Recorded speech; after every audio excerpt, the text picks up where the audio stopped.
Welcome to the From the Finney podcast with me, Jake. Me, Ollie. And me, Dan. Yeah, so in this episode of the pod, we're going to be going back over Monday night's bitterly disappointing defeat against the Baggies, and we're going to take a look back at the last month or so, and yeah, talk about a few other bits and bobs. Enjoy.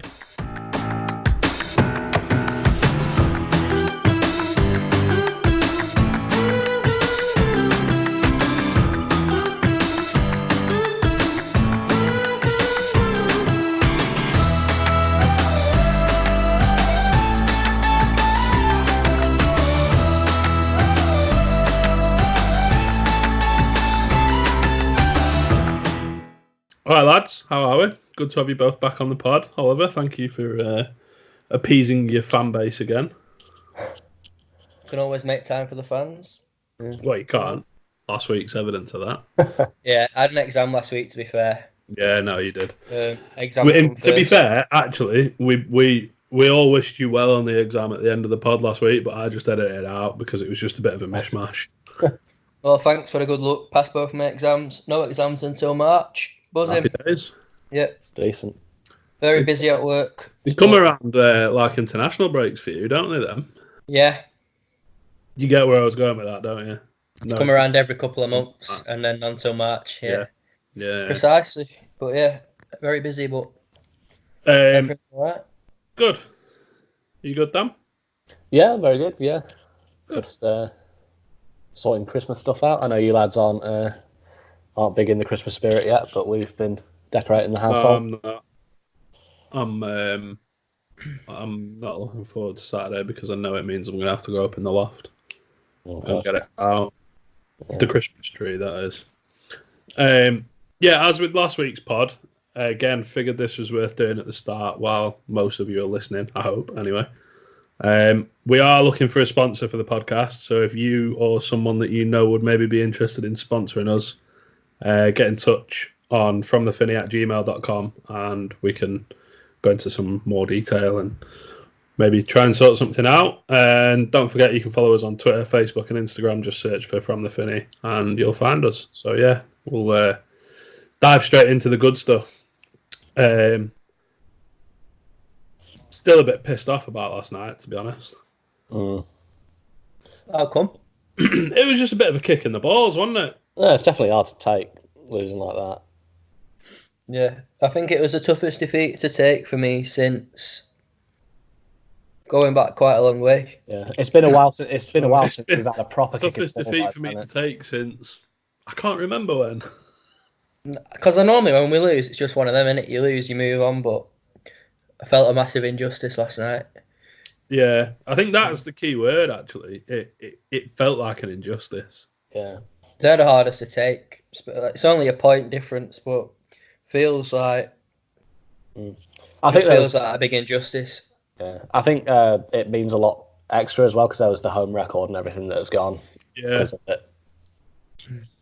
And I think it was just a battling performance with obviously 4 or 5 key injuries.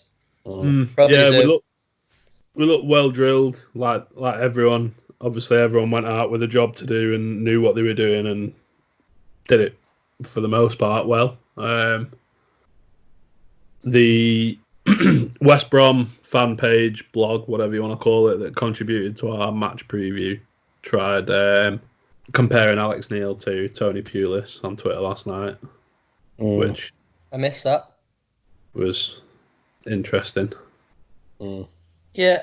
Opposition fans just hate playing us because we are like ugly to play against. We say it every week. But last night was definitely. I thought it watching in the first half like it was very ugly to watch. Yeah, don't get me wrong. You've got to understand the circumstances of the game. Yeah, which is what I tried to get across. Yeah, because he went on to say like, Preston side lauded for its attacking style, and I said, well, as you said yourself, we're lauded for our attacking style. But when you've got an injury-ridden squad, you've got to play to your strengths. This is exactly what we did. Absolutely. Yeah. To a certain extent, actually, yeah. Well, Neil said himself after the game that his initial plan going into the game was just to be hard to beat, and playoff second balls and things like that. And as we mentioned last week, it's very similar to how Grayson used to line us up for away games, particularly. Yeah. I'd say the only thing I'd say is in the first half we were nowhere near quick enough to the second balls. We were nowhere near close enough to Stockley. Potts and DJ. There was times where there was a bank of four piercing, a bank of four within about 20 yards of each other. And Stockley up top on his own. Obviously, like we said, they were set up that way, but Stockley didn't do himself any favours in that nothing was sticking. He'd win a header or he'd chest the ball down, but there was just nothing sticking. Or if there was people around him, it was going either too far past them or nowhere near them or whatever. I think he got better as the game went on. I think, like you said, Ollie, moved higher up the pitch, didn't we, in the second half? Yeah, I think that's what I was going to say. I think the key with Stockley is if you're in a deep block, you need players around him. Yeah, Stockley's not the kind of player who's going to hold it up by himself for more than 1 or 2 seconds. He can't really hold the ball up. He can lay it off. There's a difference between laying it off and holding it up. Yeah. Second half, we were like 10, 15 yards higher up, and players were. DJ particularly was a lot closer to him. And we improved in the second half. DJ had that chance, worldy save from Sam Johnston. Yeah, and then to be fair, from the corner, I think it was Alan Brown had the shot cleared basically off the line. Yeah. But I think a draw would have been a fair result in the end. Yeah, I think it would have. Yeah, absolutely. Definitely would have. Which I think leads us nicely on to the bone of contention. There's no contention at all. No. The worst decision I've seen at Deepdale since the Rooney penalty. I was just going to say that. Yeah, it's very reminiscent. Same side as well, isn't it? It's basically the same situation, but Rooney jumped over Stuckman, but last night Edwards was on the floor just before simply no contact. Absolutely shocking refereeing decision. Yeah. Absolutely terrible. Cost us a point in the end. Yeah, I mean, I've got nothing really in my notes. Well, I mean, I've got plenty in my notes, but nothing that says it more than just a appalling decision. I've seen some people on Twitter talking about Oliver Langford, the referee's weight, and he did look a bit overweight. But in terms of him not being able to keep up with play, he did seem to be a long way away from the decision. But it was probably 30, 40 yards away. Yeah, but I think he had a good line of sight, and I said in our group chat last night.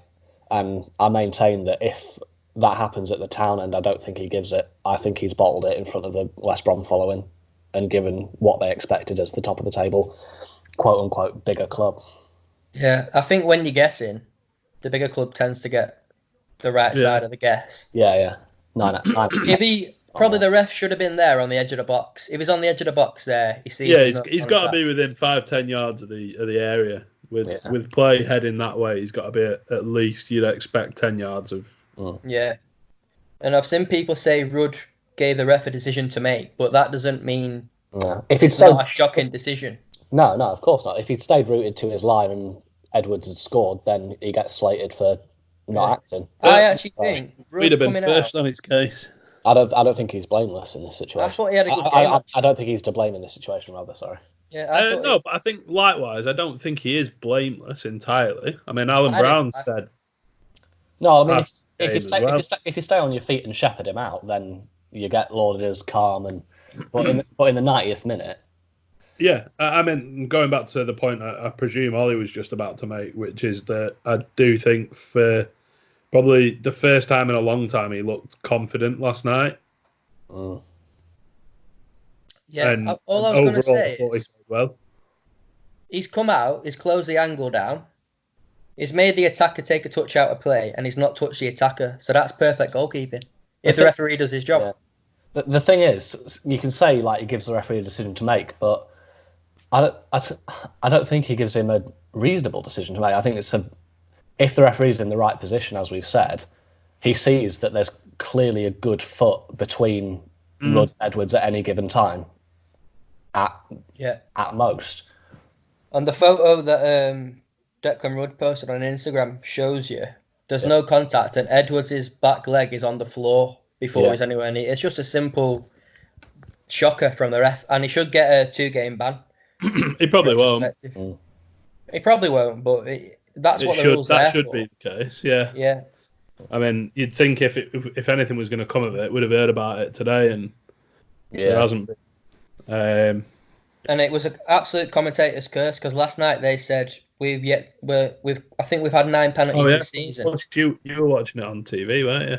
Yeah, they said we've had 9 penalties this season, and we've yet to concede a penalty, and then went and conceded a penalty. But one of the lads I was sat with about 10-15 minutes before it was given said the referee has had a pretty decent game for once. Oh God! I actually thought he did have a good game. Yeah, no, I agree. He just ruined it. That's absolutely comments like that, the kiss of death, though, aren't they? Yeah, that rarely happens to us. Like we rarely have an absolute shocking decision like that goes against us to lose us the game. Like we said, I think the last one like that was the Rooney one in the FA Cup. That's the last one. The last one's so blatant that I can remember. Yeah. There was a bit of uproar about that Alan Brown goal. Didn't it cross the line? But I mean, ultimately, goal line technology showed that it didn't cross the line. Yeah, but we won the game anyway. Didn't we? What? We won the game, didn't we? I can't remember. It was a few years ago. It was against Blackburn. Yeah, won the game. But yeah, that was tough to take. Obviously, 3 defeats in a row without a goal. So yeah. Let's just hope we don't make it 4. Last time we lost 4 in a row was in that horrific run toward the end of last season. Yeah, it's a bit of a theme. Like when we get 2 or 3, 4 injuries, we tend to go on these runs. But it's almost like they lose a bit of confidence when we get a few injuries. It seems like the rest of the lads lose a bit of confidence and maybe a little bit of faith. Sometimes I feel it is a perfect storm against us. Like Derby had won 5 home games in a row, I think, before we went there. Obviously, Hull, we had Ryan Ledson against one of the best wingers in the league. I think with the Hull game, Alex Neil, I think, summed it up pretty well in that we had one fit fullback on the pitch and we were up against a team in Hull City whose their strongest area is the 2 wide players. Yeah. And then obviously West Brom, they'd won 4 in a row before last night, I think. 5. I think that was 5 in a row. 6 last night. So obviously 3 tough games, but it depends who we've got back for Saturday. But normally I'd be very confident going to going to QPR. Sorry. Yeah, it's all right place for us to go traditionally. Yeah. Did we win there last season? Stockley scored. We did, yeah. Stockley. It was 4-1, wasn't it? It was Stockley, Story. Did Potts get one? And Brown, I think. Yeah. Oh yeah, it was Story's first goal, wasn't it? Yeah. Yeah. So obviously they've got the best striker in the league, but who's that, mate? Knocky Wells. Nah, obviously, if Hugo plays against Hunt, if Hunt is still in, people can say he had a good game last night, but Hugo will absolutely bully him. Yeah. So we'll have to wait and see. Obviously, who knows about Bauer? But Hunt's people said did all right last night. Did all right. Story looks a bit iffy. But I think the thing with Story you got to remember is he's 22 years old. He's probably not even hit 100 games in professional football yet. Oh yeah, 100%. But just an observation. But the thing is, we've not scored in 3 games, but they've not kept a clean sheet all season. Yeah, so, I think that was something you pointed out a few weeks ago, wasn't it? That they need to score 2 or 3 goals to win the game. Yeah, a bit like when we had Fergie in charge. Yeah. In the summer, I mentioned it a few times, and obviously in my predictions contribution, I said I thought they might sneak in the playoffs, and part of that was based on they had what I thought was a strong window. They brought in an entirely new back 4, but they just haven't settled. Nope. They actually brought in 5 defenders, but obviously 4 of them are making up their back 4. The way that they play, it's not gelled. They basically don't set up. They're just basically set up to attack. They got obviously some very good attackers, but you can't keep scoring. As we've seen, actually, you can't keep scoring 2 or 3 goals a game. No, it's gonna dry up at some stage. Yeah, because I think Hugill and Narky Wells had scored 15 between them by like November. The thing is, I'm terrified of Narky Wells because I don't think I've seen him play against us without scoring. He does have a knack of scoring against us, doesn't he? Yeah, he does have a knack of scoring. Well, we'll just have to see, but it's... Particularly at Deepdale. Yeah, it's a game that we can obviously injury dependent. We can go and dominate. Yeah. And obviously score. We just need to score a goal again now. I think that'll come. I'm not worried about that. No, I'm not particular. Obviously, it's been 3 defeats in a row. People started being negative, but like, I think we're still a very decent team. Yeah, of course we are. You don't go from being top of the league to being shit in the space of 2 or 3 weeks. Month. Yeah. You can lose form, and you can obviously. It's without wanting to sound like I'm ripping off part of a cliche. Form is temporary. Got a new FIFA commentator here. Form is Class temporary. is permanent, though. You'll know all about that, won't you, Ollie? Yeah, absolutely. Exactly. I know. Yeah. 100% form.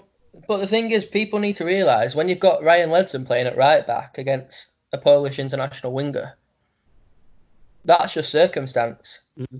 When you've got the back four who started the season all out against the league leaders, that's just circumstances, isn't it? I think if it was our strongest team and we were losing games like this now, then it'd be a concern.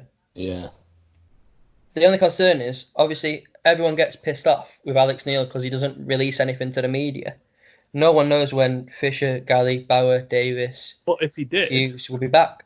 All that would serve is our opponents.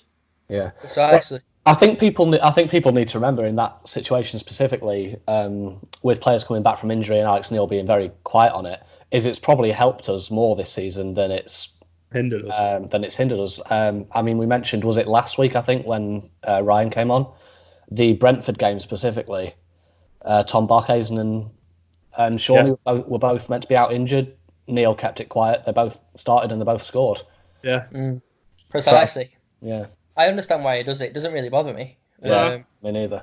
It's a little bit frustrating. Yeah, there's the quite natural desire to. But yeah, I was going to say be assured of what's going on. But I mean, in terms of just like, but when obviously, I think we record Jack Armour on Tuesday or Wednesday. Yeah. That gives you an indication anyway of what's going to happen. So you don't recall a player if it's one game. Exactly. So it remains to be seen about. I know Fisher got a knock on the leg at Derby. I don't know about Bauer. Don't know about Galley. And then the Bauer one came out of nowhere, sort of the morning before the West Brom game. I don't remember him picking up an injury against Hull. No, or getting a knock or anything. He almost scored against Hull, finished the game, but yeah, just see. But if we don't win against QPR, then the Luton game after the Fulham game is one that you really need to pinpoint. Yeah, because whenever Mitrovic plays against us, he scores. You know what's going to happen. At least twice. He pulls DJ's dreadlocks and he scores. Yeah, basically. Yeah, like you said, the Luton game's one that you need to target, but I think we're more than capable of getting something out of QPR on Saturday, even with the team that played last night. Yeah, 100%. Yeah, but you'd hope we'd have 1 or 2 back anyway. Yeah, fingers crossed. And then obviously it's Fulham after that. Again at Deepdale under the lights. It's another one of them games that you would imagine that the squad would get themselves up for, and that the manager would get them up for. Yeah. I mean, it's probably a good test to see how well we bounce back. I mean, depending on how many of the players that are out injured are making their way back by then. Yeah. Good chance. Could be a good chance to restate our intentions for the season. No, absolutely. And I think if we take 4 points from the next 2,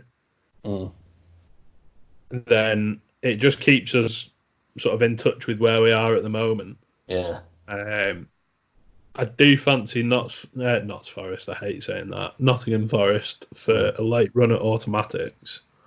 There's nothing late about it. No. All right, I'll rephrase it. I do fancy Nottingham Forest for a run at automatics. They've got obviously a game in hand, and by all accounts, Lamucci turned down Watford this morning. Did he? I think L'Equipe in France reported that he turned down Watford's Yeah, approach. obviously, did good things in France actually. Yeah, where was he at? Good squad. Was he at Rennes? Might have got Rennes to Europa League. Yeah, that was it. So he obviously knows how to set his team up. I think it's still obviously West Brom and Leeds. They both played at Deepdale, and obviously West Brom last night, nothing special at all. Obviously, I love Leeds, but again, didn't really scare me at Deepdale. Nah. So I've said it before on the pod. There's no. And they will both lose games. We deserve more against both of them, you could probably say. Well, Leeds scored late on and West Brom scored late on, didn't he? So yeah. I think Leeds was 87th minute. Yeah, and then didn't we go up the other end and have a chance, or half a chance, with that Maguire effort that he just missed? Yeah, the whistle past the post.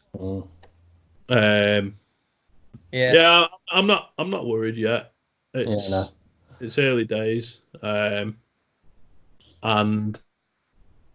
there's still half a season, just over half a season to play. Probably 2/5 of the season by now. Yeah, so we've got 23 games left. Have we played 20 games in the league? 19, yeah. So we've got 26, 27 games left. 27. Yeah. It's pretty easy maths, Ali. Come on. So there's 100 points left basically to play for. I can't do. So. Well, as was pointed out as well on Twitter, I think I mentioned it in one of the pieces that I published recently. Before the West Brom game, I don't know where we stand now, but before the West Brom game, our record was pretty much identical to Sheffield United's last season after the same amount of games. Obviously, that doesn't mean that we're going to go up, but stuff like that shows that there's still something worth playing for. Yeah, you know when you're talking about a late run to automatics, Fulham went up in the playoffs. I think they were 17th at Christmas.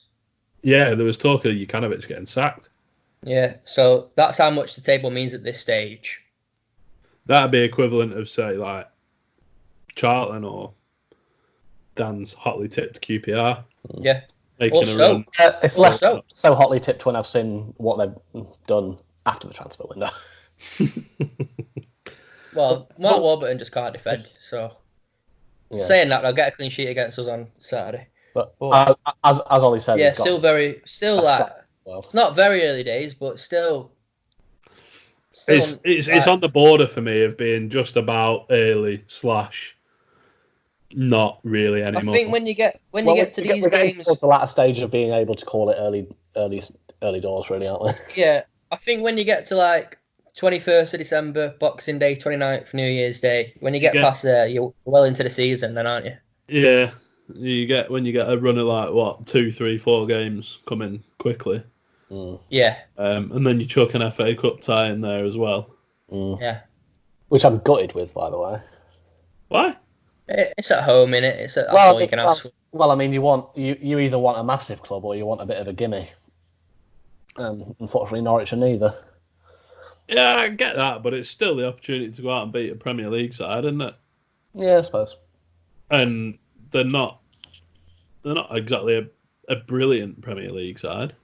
We beat them. We battered them last season, didn't we? At home. Well, we did. Last season we beat them at home 3-1, and then the last time we played them in the Cup when we were in League One and they were in the Championship, we beat them 2-0. Paul Gallagher scored a double, and then their manager got sacked the day after, and they brought Alex Neil in and got promoted that season. Oh yeah, I remember that.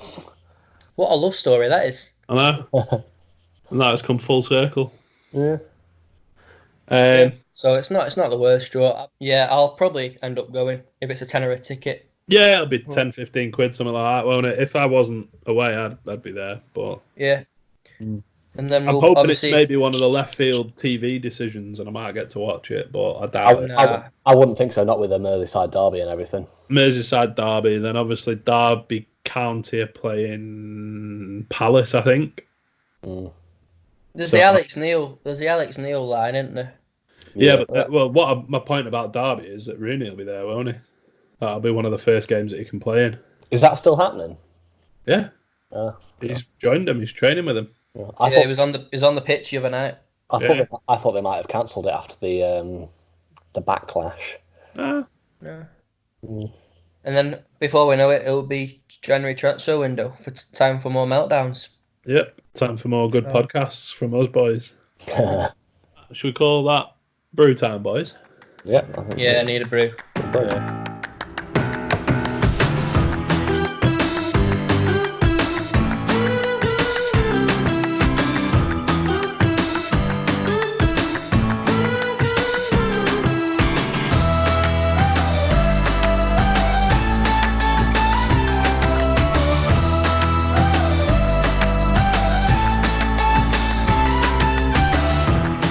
Hello and welcome back to part 2 of the From the Finney podcast. We're going to look back over the month of November, a month that saw North End win the first 2 games and then lose the next 2. So we'll dive straight in with Charlton away. Another penalty, strong away performance, good showing on Sky. Yeah. All round, pretty spot on to be honest. Went top of the league at the start of November. It was one of those where we just get the tactics absolutely bob on, wasn't it? Yeah, Rodell looked a little bit in the first half, I think. Yeah, there was a chance for Purrington and then Gallagher. I can't remember Gallagher's first name. Connor. Sam. Connor. Connor. Sam plays for Rovers. Yeah. The header that went just wide, and then the header that flashed across goal. But other than that, I don't think Charlton offered very much, to be honest. Because not that they're a bad side, but we absolutely nullified them. Yeah, and they should have been down to 10 men. That too. But... proper performance. That. By the way, that's the last game Ben picked up at Buchanan. Is it? Is it? I think so. Jesus. I personally think Pearson's playing a bit within himself still. Yeah. Like you said before, though, he looks like he's been carrying an injury for a while, doesn't he? I think Neil said it himself, hasn't he? He's not fully fit. Ben has, hasn't he? I think Ben, over the international break, came out and said that he's played through that illness, injury. Yeah. Knocks and niggles and stuff like that. Yeah. I thought you said he was lucky not to get booked last night, but I thought he dealt with Pereira quite well. I think... without going too far. So from my point of view on the Finney, I think early on he'd had 2 or 3 that they were just a little bit late, and you could see the referee. Obviously, I'm not sure what you could or couldn't see on TV, but on the ground, you could see the ref just making like a note of it. Yeah. Pereira definitely knew he was there, but I don't think he did enough to get booked, personally. There was just one moment about 20-25 minutes in that me and everyone that I was sat with were like, "Oh, he potentially lucky not to get booked there." But well, I'm not sure we actually had a booking last night. No, I don't think we did. But I don't think either side did they? Yeah, they had one. Oh. Should have had another as well. Yeah. Yeah. But yeah, anyway, going back to Charlton. Going back to Charlton. Obviously, went top of the league, didn't we? Everyone was buzzing. It was I think it was that run where we got like 4 penalties in 3 games or something, or 3 penalties in 3 games. Yeah, it was something like that, wasn't it? And then obviously DJ got injured. Thought it might be a serious one. By the way. Yeah, I thought it might be a serious one. Yeah. Sorry, I mean, it was a bad challenge. Obviously, it didn't turn out to be too serious in terms of the length of time that he was out for, but it was a nasty challenge. Yeah, and then... it was a desperate one as well because he was in. Yeah, it was. He was in that kind of area that he's not been in as much. Yeah. Yeah. The one way you'd expect him 3 years ago to be cutting onto that left and bending it bottom. The only time he's done that I can recall this season was actually last night with that worldy save. But yeah, he did it against Stoke as well when he scored. Albeit the shot was a bit of a pants one and lashed it a bit, didn't he? Yeah, he hit it into the ground a bit, and the keeper definitely should have done better with it. But it was only a half chance, to be fair. He did well to get a shot away. And I think the Stoke game was where Stockley won quite a few people over. I think was it? Stockley didn't play. I mean Charlton game. Sorry. Yeah, I think he'd started to win a Blackburn few game. in the Blackburn game. It was game after Rovers. But Charlton, I think for the full 90, he'd done all right. Yeah, did all right, and then I think the key with that game was obviously certain games are going to suit him a lot more, which we've said all along. And then obviously went into the Huddersfield game. They'd been on break. Yeah, I think they were unbeaten in 7 games, I think. Yeah, Carly had just won Manager of the Month as well, hadn't he? Yeah, and obviously DJ was out, so I didn't know about that. But it was probably the most comfortable, well, apart from their goal, but very comfortable performance. Yeah, again, another one, start to finish. I thought we controlled it. It was good. It was good for Stockley to get a goal. Same with Brown, actually, and for many of the same reasons. Brown's unbelievable finish from Brown. Yeah, it was. On the half, that's a really difficult shot to keep down. Yeah. We'd said a couple of episodes before as well that it looked like Brown just needed a goal. Yeah. Yeah, and since then, I don't think he's played in his natural position. He might have done once, but... Yeah. I mean, that Huddersfield game, we could have won it by a lot more. Like, Patrick Bauer had a half volley from a bit of pinball that went just wide, and then we let him have a sloppy goal about a minute later. Yeah. I think the scoreline looked a lot closer than the game actually was in reality. Yeah. Bowers had like 3 or 4, 5 good chances this season. Obviously scored 1. Thought he could have easily been on 3 or 4 by now. Yeah, I think I said a few weeks ago, I don't know if it was on here or to someone that I go on the footy with, that there's every chance he could end up being the championship equivalent to Hunt's that season we came up out of League One. Yeah. I mean, with a player like him, and because we win quite a lot of set pieces, I mean, he's always going to be a bit of a goal threat. I think last night I read that we were either the top team or the second top team to have scored the majority of the goals from set pieces or something like that. Yeah, it doesn't surprise me. We are good at them. Does that include penalties as well? I presume so. Yeah. I think we've had at least 4 or 5 more pens than any other team. And then, where were we after the Huddersfield game? Were we second? Second or third? Something like that, yeah. I think we were second, yeah, because we got knocked out of top after Charlton by West Brom. West Brom played on the Monday. Played on the Monday, and then we kept up with them after the Huddersfield game, didn't we? So yeah. That just shows how quick it can change. Yeah. And then there was obviously the international break is cursed. I don't care what anyone says. It takes a lot for you to put any credence in curses. No, maybe not curse, but there's definitely like correlation. There's something there, isn't there? Yeah, definitely. Because I've just so happened to have been to like basically every game after any international break. Yeah, it's weird that. Or I've seen every game, and we've just been absolutely shite. Yeah. And obviously, by all accounts, in the Derby game, we were better second half, but yeah, we were. But you know, when you just start a game like that, you know you're not going to win it. Yeah, yeah. It's like it's very similar to the Reading game in terms of feeling. Yeah, and I went to the Reading game. Was that straight after the international break? Yeah, it was. Yeah, and it was exactly the same. So lethargic on the ball. Yeah, and off the ball. And you just sort of we almost ground out a 0-0 at Reading, but. Yeah, it's the sort of game that you can sweat something out of if you set up correctly. And against Derby, we just didn't. Yeah. Yeah. No, we were nowhere near it. No. Nowhere near it. Yeah, but Derby just on Derby. Yeah, go on. Just on Derby, I think they'd won 5 in a row at home, so it was always going to be a tough game. They couldn't have more of a chalk and cheese record if they'd tried. Like they're absolutely awful away from home so far this season, but they're I wouldn't say brilliant at home, but they're very good at home.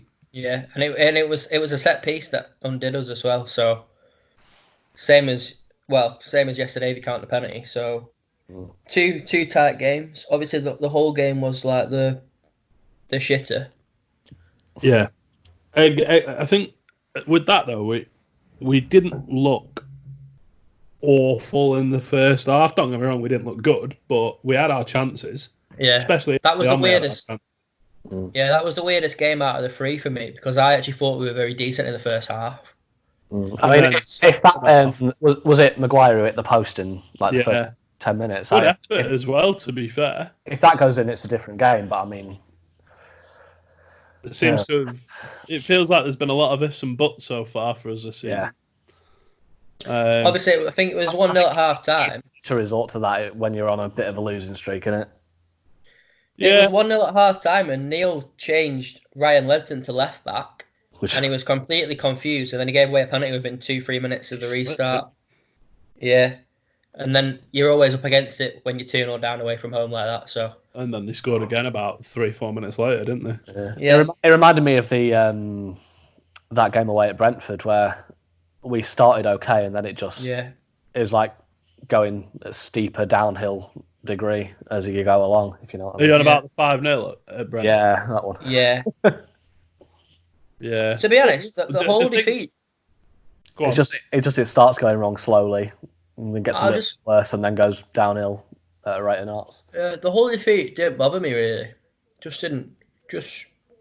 I think you get a couple of them games every season. Let's just say the group chat's been interesting the last week or so. Maybe I should be more arsed about losing. I don't know. But no, whole defeat. Last night was the one that upset me a bit. But you know when you get kicked in the balls really hard. Yeah, it's very different reasons really. Like I wasn't angry about Hull. I was just like really gutted. But with last night, there's that sense of anger because I mean we mentioned the word injustice at the start of tonight. I think that's what it boils down to. Games like exactly what it boils down to. Yeah. But like I was going to say, you know, when you get kicked in the balls really hard, and then about 5 hours later, it still feels like your balls are in your stomach. Yeah, that's kind of how I felt coming off the game last night. Yeah, I'm still a bit pissed off now. Yeah, about it. Likewise. Yeah, obviously, like Dan said, it's just because of it's out of our hands that's cost us the game. Yeah. But the whole game, Neil got it wrong. His hands were tied to an extent, but he got it wrong. Yeah. Derby, it's just one of them that you could easily lose. Yeah. I mean, like, to an extent, there is a bit of a saving grace where you can say, well, last night's entirely not our fault. We definitely deserved a point. We definitely deserved more, and it was definitely an incorrect decision. So, I mean, there's the way you can look at it like, well, I suppose there's nothing we could have done. So there's no like regrets about it, if you know what I mean, in terms of regret for like a managerial decision all the way. The thing for me, it wasn't just a point lost. It was like West Brom gained 3 points on us. Yeah. Yeah. That was. Yeah. If it was against someone like Stoke, it wouldn't have mattered as much. No. Because obviously that widened the gap by 3 points when it should. Yeah, it's a team that less than a month ago we were a point behind. Yeah, so it's a bit of a double whammy. And like Dan said, them decisions tend to go to bigger team. So, but generally, obviously, the month started very well, and now it's probably as negative as it's been since April. Yeah, I think with just like runs of games like this, you can't really blame people for mood being down a little bit because I mean, it's just the way it is really with a lot of football fans. But I mean, we've lost as many in the last 3 as we did in like the first 15 games, I think. So yeah. I mean, like you say, there's got to be that sense of keeping it in perspective. But I mean, a decent result at QPR. Fulham could go either way, obviously, with Mitrovic on the pitch. But surely would you a win over a team with Mitrovic in it? You'd think so, wouldn't you? Surely to God. Yeah. It's the kind of game that Neil will pinpoint and press him to death like the Norwich game last season. Yeah, definitely. We're also due a game against Naki Wells where he doesn't score against us, so we'll see if this is going to be the December of games that buck trends. Well, this is the thing. There's that many games in December that we can go on a good run and easily find ourselves right back up there. Yeah. Well, in such quick succession. Obviously, there's no such thing as a gimme in the Championship, but I don't know. I reckon Barnsley 5-0 at home was about as close. Well, I mean, 5-1. 5-1. 5-1. Sorry. Retrospectively, be accused of peddling nonsense. But he's living rent free in your head. He's living rent free in our Twitter bio as well. But the Well, yeah, you'd expect obviously the Luton game. Yeah. Sorry, Dan. I've interrupted you about 5 times there. That's fine. But like I said, Even the Barnsley game, to an extent, it was 1-1 at half time, and we looked like we were struggling a little bit. Could have gone either way. But I don't think we looked like we were struggling. Well, I mean, just struggling to really. It felt like it could have been one of them games that we are made to rue missed chances, but I don't think we were struggling. Yeah. I remember saying at half time. I'm very confident I will still win the game. Yeah. But you'd expect, obviously, it's just the longer this run goes on, the harder it is to get out of the run, if you get what I mean. Yeah. I think it's important not to lose at QPR. Yeah, I think take a draw at QPR. Yeah. It's a good chance to score as well, because obviously we need to break that before it becomes a thing people start talking about as well. Yeah, just on the forwards, I think it's getting to that stage now where a couple of the players looking a bit jaded. A couple of things need mixing up, don't they? Yeah, and it's not down to a lack of depth. I don't think. I think it's just Neil simply having his favourites. Obviously, I thought Barkey was all right last night, but Maguire just. Yeah, I thought Barkey did well. Yeah, Maguire's just not on it at all. No. DJ's been good, but obviously he's had an injury, probably not in the flow of things. So Bowden and Harrop obviously ready to step in. Nugent's barely been used. He's fit, he's not been used. So might be a case of no goals in 3 games. Might want to change up a little bit. Yeah, I think there'll be a mix-up. And I think Maguire's definitely needs just taken out of the team. Give Harrop a run. I'm a big fan of Maguire, but he's just not been on it at all. No. I think he's in his 2.5, 3 seasons that he's been here now. He's had spells in every season where he's looked jaded and looked like he needs a rest. Yeah. He just lost that explosiveness. At the minute. The one thing that concerns me about Maguire is that he looked sharp for Ireland. So I don't know if it's something else rather than just general tiredness. I don't know. You got to bear in mind that he's not had many opportunities for his country, so he's going to want to make the most of them. Yeah. Get that. And they've struggled to settle on an out forward, haven't they? So if he can go in and take an opportunity or two. Also, I think just going to say if the role that he's playing has actually changed. Yeah, big time. It's basically. Since the start of this season, at the start of this season, he was playing as a left winger, pretty much. Yeah. He's basically now playing as a number 10.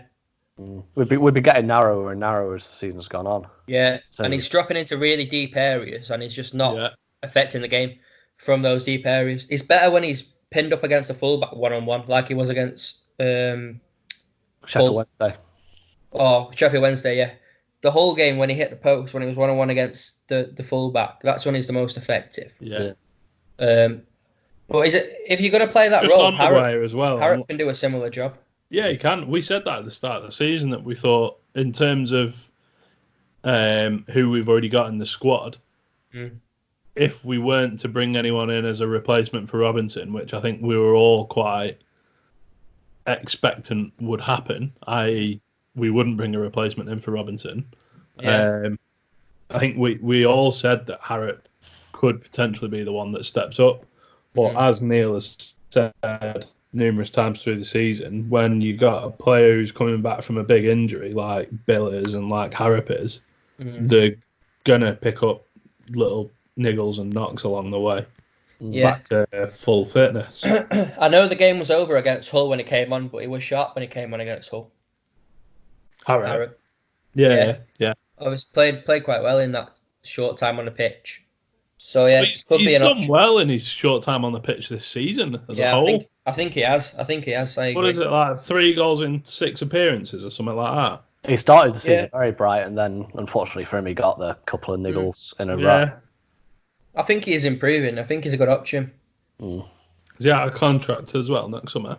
No. Or is it the year after? Year after. Signed a 4-year deal, I think. Yeah, so looking ahead then,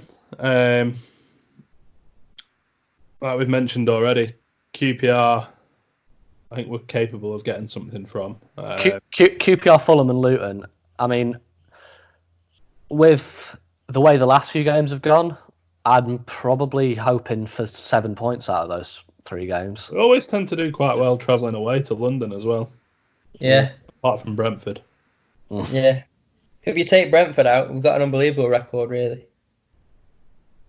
See, I'm hoping, like you said, Dan, like 6-7 points, I think, is more than. Yeah, I'd be happy with. More than attainable. I think maybe 4 or 5, just simply because of the injuries. Yeah, obviously. Ben Davies. Ben Davies is a massive player. Yeah, it depends on who's back when. I mean, we saw first half of Blackburn how much we missed Ben Davies. Yeah, he's a huge player in defence and in possession as well. Even though obviously Pearson's playing, Daniel Johnson's playing, Alan Brown's playing, they've all had knocks. They're probably all not at full fitness. Yeah, they're probably not fully sharp, are they? Same as Maguire. And even though Barkley's playing all right, he's probably not as sharp as he has been. So, probably just a case of a little bit of rotation, but nothing too out there from Neil. Because when we've been on bad runs, when we've been on bad runs in the past, he's made a few weird decisions. But he's probably learning as a manager as well. So yeah, we'll just have to see. But I'm not overly... I mean, don't get me wrong, he's obviously not a bad manager, is he? No. I mean, my only criticism of him is that I personally think if we're looking like we're struggling in the game, he should probably be a little bit quicker to act in terms of changing things. But I mean, that's just his management style, isn't it? Well, against Blackburn, I think he changed it after 25 minutes. Oh yeah, but I mean, that was an extreme scenario. Yeah. We were 1-0 down after 11, or 2-0 down after 11 minutes, rather. I do think he is quite reactive, but I think he's more reactive when it's. But I mean things like when we're chasing a game, if you will. Yeah. Like last night is a prime example. As soon as we went 1-0 down, he made 2 changes. And I think he has been quite open about that in the past. But last night when we went 1-0 down, it was 90th minute. Yeah, I know, but he still brought on 2 players within a few seconds. That's my point. Is that he is quick to change things when we're chasing a game. Obviously, last night it was far too late, but he has been quite open in the past about how he will always try and affect a game positively with his substitutions. I think the point is when we're drawing, he's usually comfortable with how things are on the pitch. Yeah. And he's obviously got players that he trusts more than others. Yeah. Yeah. Last night was a prime example of that. Yeah, like now is the time. Obviously, we've got Ledson, Bayliss, Andre Green, Harrop, Bowden, Nugent, Gianelli. We've got 6-7 players there, so there is depth there. It's just a case of can he bring himself to like take Harrop out? Take Brown out, take DJ out, take Maguire out. Brown didn't really start the season, so. Yeah, but he's always going to try and get him on the pitch. True. Like especially. Even if it's just at right back now, which is understandable because he did a good job last night. Yeah, I think he did well. If he had a choice, he'd always have Alan Brown on the pitch, like in most circumstances. Same as Maguire because he loves Maguire. Yeah, like we mentioned, obviously running into December and the Christmas period, there's going to be a lot of games coming thick and fast. So you would expect that there will be some rotation. Yeah, and then hopefully we get. Go on. I'm just going to say, I hope we get the 2 centre-backs back ASAP. Yeah, they're pivotal. That's amazing. Yeah. Absolutely. Also, just an interesting point for Andre Green, because he's fit now. Yeah, I can't see him here by the end of January, to be honest. Yeah, just a weird one, isn't it? Back out to League One. I think looking ahead slightly longer term than the next 3 games, I think if we're still in the playoffs come the new year or the transfer window, or whatever you want to call it, I'd say usually we've been known to go on good runs after January if it's gone quite well. I think last year that started off with that 4-1 win away at QPR, actually, coincidentally. Was it not the 2-0 win away at Stoke, or was that after the QPR game? That was after. They were very close together, weren't they? Yeah, they were one after the other because Potts scored at QPR and then he scored away at Stoke as well, didn't he? Yeah. I think January could be massive for us. I'm not going to go so far as to say we should throw caution to the wind, but I mean, we've talked before about how we should pick our transfer targets early if we haven't already. I'd be surprised if we hadn't already. I'd be gobsmacked if we haven't already. And just do what it takes to get them in, because last couple of windows we've talked about, we've fanned about, we've lost players to other clubs. I mean, if someone, just hypothetically, if someone bids 20 million for Ben Davis, would you expect the club to reject it? 20 million. The thing is with North End, would you be pissed off if the club rejected it? I mean, accepted it. It depends on the circumstances, because it depends what time of the month it comes in. It depends what position we're in the league.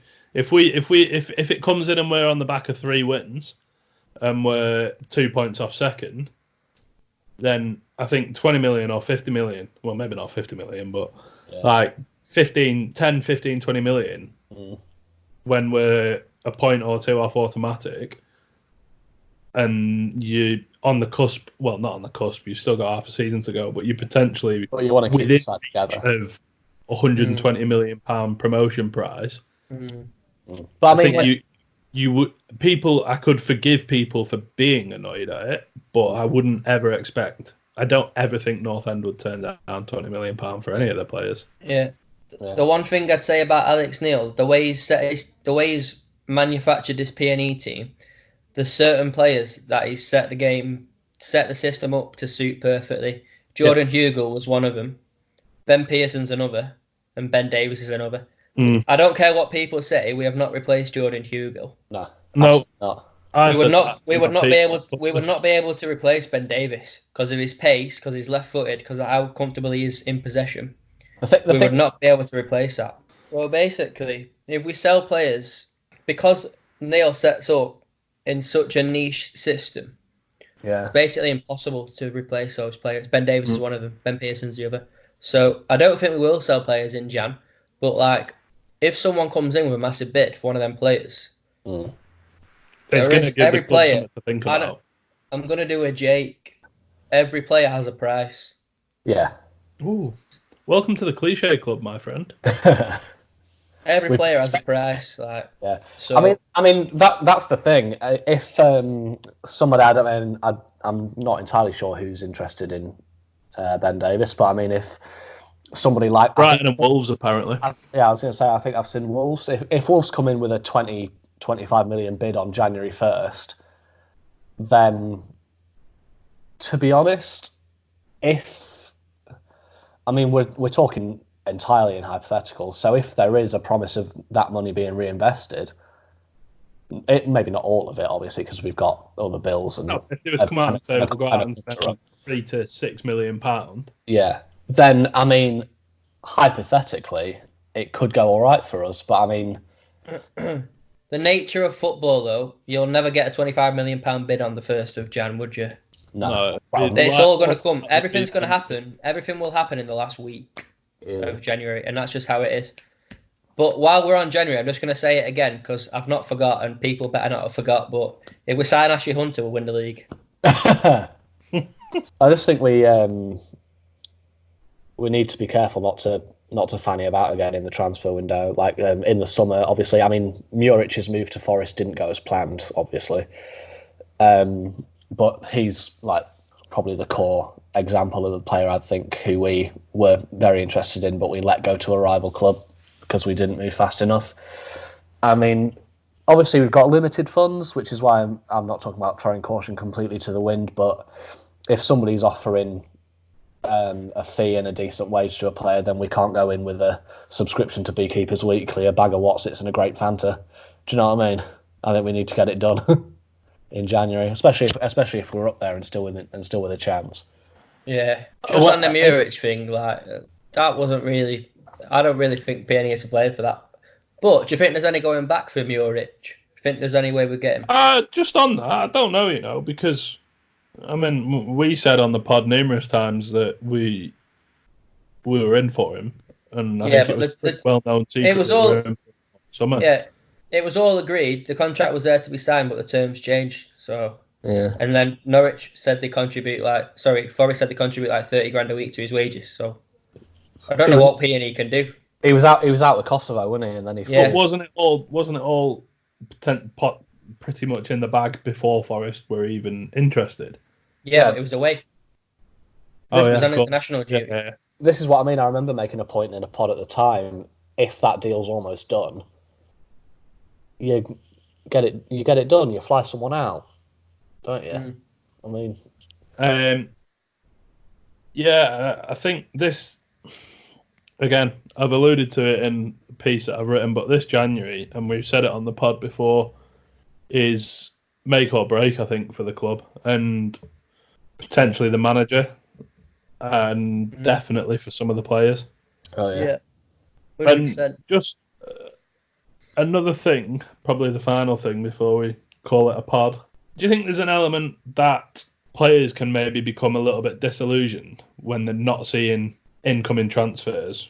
Like, they're doing well, they're probably performing close to the limit, and they're not getting the backing from the club. Yeah, I think it depends on that player's mindset, but if when are you talking about? Are you talking about a hypothetical in January? Yeah, hypothetically, it's January. Do you think that could be something that would make to be wary of? Because you've got the likes of Alan Brown, Ben Davis, Ben Pearson, who we've mentioned as being probably when they're all playing, the core of our side. Yeah. But if they feel like they're performing close to their level, they just want a bit of extra help. Yeah, exactly. The thing is, they know. I'm pretty sure we all know if we don't go up this season, Brown's probably going to be off. Pearson definitely. Ben Davis definitely. Yeah. So this is the last window we've got to really push it while they're still going to be here. So it's a massive window. Looking forward to January. And like I said, there's, you're playing for a potential £120 million prize, and considering we've had the best part of 20 million into the club in the last two and a bit windows. Yeah. And we've not really laid out that much cash. No. I think we've spent about 4 or 5 mil. Yeah. I think simply put, if we're still looking competitive in January, which we're almost certainly going to be, because we're not going to be too far away, are we? But I think it's stick or twist time. I personally think we'll be in the top 6 in Jan. Oh yeah. Or if we're not, we'll be. I'd be very surprised. We'll be within a point or two of it at least. Yeah. Which is what we've said all along on the pod. If we can get to January and still be in touch with the top 6, whether that means we're 7th, 8th, 9th, then it's time to build. Yeah. Yeah. 100%. Well, just add a bit of quality. Yeah. Just get some short-term loans in, some real quality, some first-team quality, and go for it. Really go for it. Yeah. But, we'll wait and see on that one. One thing we won't wait and see for, though, boys, is calling it a pod. All right. Nice one, Jake. Nice one. A pleasure as always, boys. Good to have you back again, Oliver. Yeah. Cheers. Thank you. Some good input. Thanks. Try my best. Yeah, thanks for listening to episode 24 of the From the Finney podcast. As I mentioned at the top of the show, you can find us on pretty much all podcast platforms. We're on social media. Just search for From the Finney. And if you want to get in touch with us about anything, whether it's sponsorship or coming on the pod, you can direct message us on social media, or you can email us just fromthefinney@gmail.com. So if you do get in touch, then look forward to hearing from you soon, listener. Finally, chaps, thank you very much. Thank you, lads.